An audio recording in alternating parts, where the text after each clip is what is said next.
What's up, trans fans? Welcome back to another TTRP. That's the Transformers Talk Raw podcast on YouTube and Spotify. This weekend, I'm going to be going over something that I haven't talked about much, but just want to chat a little bit about some of the figures that were supposed to be released, but never were. Before I do that, you guys can click the various links in the description below, and that'll take you to all kinds of cool stuff, including our Facebook group, where you can come chat bots with us. We'd love to see you guys there. Our Patreon, where you help support the channel if you'd like. That $3 a month goes a long way into helping us continuing our giveaways and such. You can sign our change.org petition or follow us on Twitter even. But there's even more stuff down there, guys. Just check it out for me, huh? Hope you guys had a great week. I'm glad to be back this weekend. I'm going to be back on Monday. It's a little bit of a later upload than I've done, but we're here, and I'm glad to be with you guys. But over the years, there's all kinds of bots Hasbro was going to put out for us, and they just canceled on us. But these are some of my favorites. We know that there were actually two G1 prototype Unicrons originally, and it's the second one that's more commonly seen. It's a larger one, of course. I think it looked pretty cool for its time. I think it looked great for its time. I would have loved to have seen it. They had it on display a few times at various toy shows over the years. It was supposed to come with a voice chip, and it had actual phrases that Orson Welles recorded in there. And I know that its planetary mode had this big ring system. I mean, and I enjoyed the Armada one, don't get me wrong, and I'm sure the HasLab one's amazing.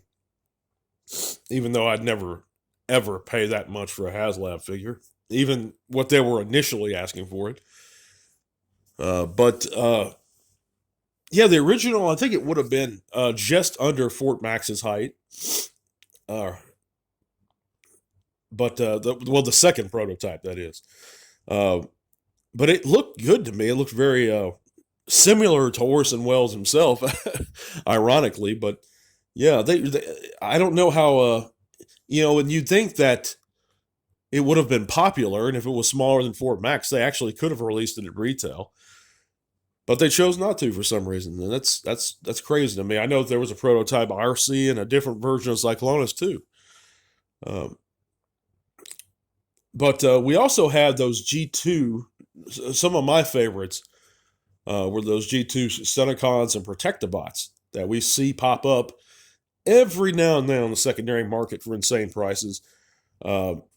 Even the G2 Breakdown, which was only, it was originally only produced in a little bit over 300 pieces.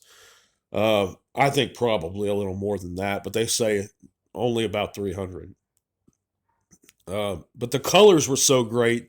Those classic G2 stylings.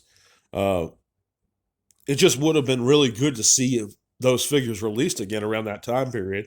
Because I didn't have a chance, since I got into the latter half, into Transformers in the latter half of G1, to even see the Stunticons and Protectobots released originally. So G2 would have given us kids that did catch the G1 but didn't get it till later another opportunity to own those guys, the Protectobots and Stunticons, to own those really great Scramble City style Gestalts.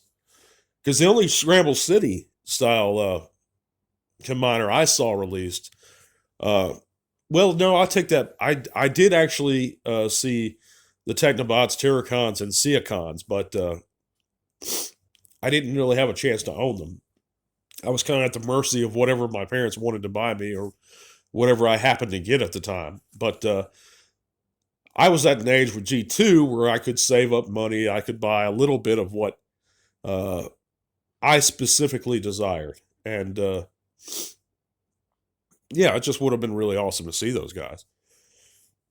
But I know everybody gets onto me for this one, and they knock the figure, and they knock the idea of the figure, and this really wasn't supposed to be a Transformer, but I always loved that building robot that Tom Hanks was dissing in the movie Big.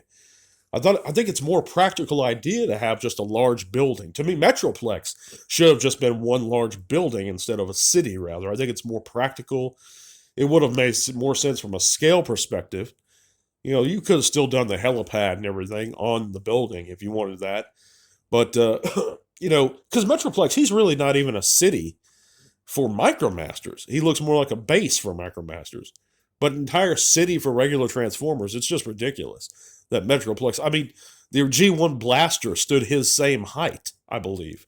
Maybe a little smaller, but it's kind of a ridiculous prospect. But with this building, it actually made more sense. And I think it would have been really cool just to do. They could have, of course, it wouldn't have to look exactly like the one on Big.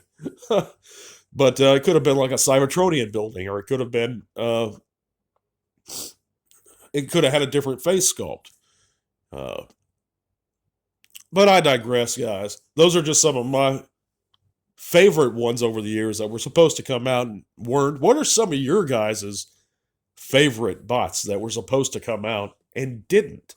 What were you really excited for? What did you hear about? And they ended up not releasing it, even if it's third party. Let me know in the comments, guys. Now, I'm sorry about the late upload. I'm a little under the weather, actually, and I'm this weekend. But we're going to be back on Monday, and I hope to see you guys here. God bless you guys, and to all are one. This podcast is made possible thanks to the amazing support by our patrons. Click that link in the description below to help keep T-Talk Raw going strong. Thank you.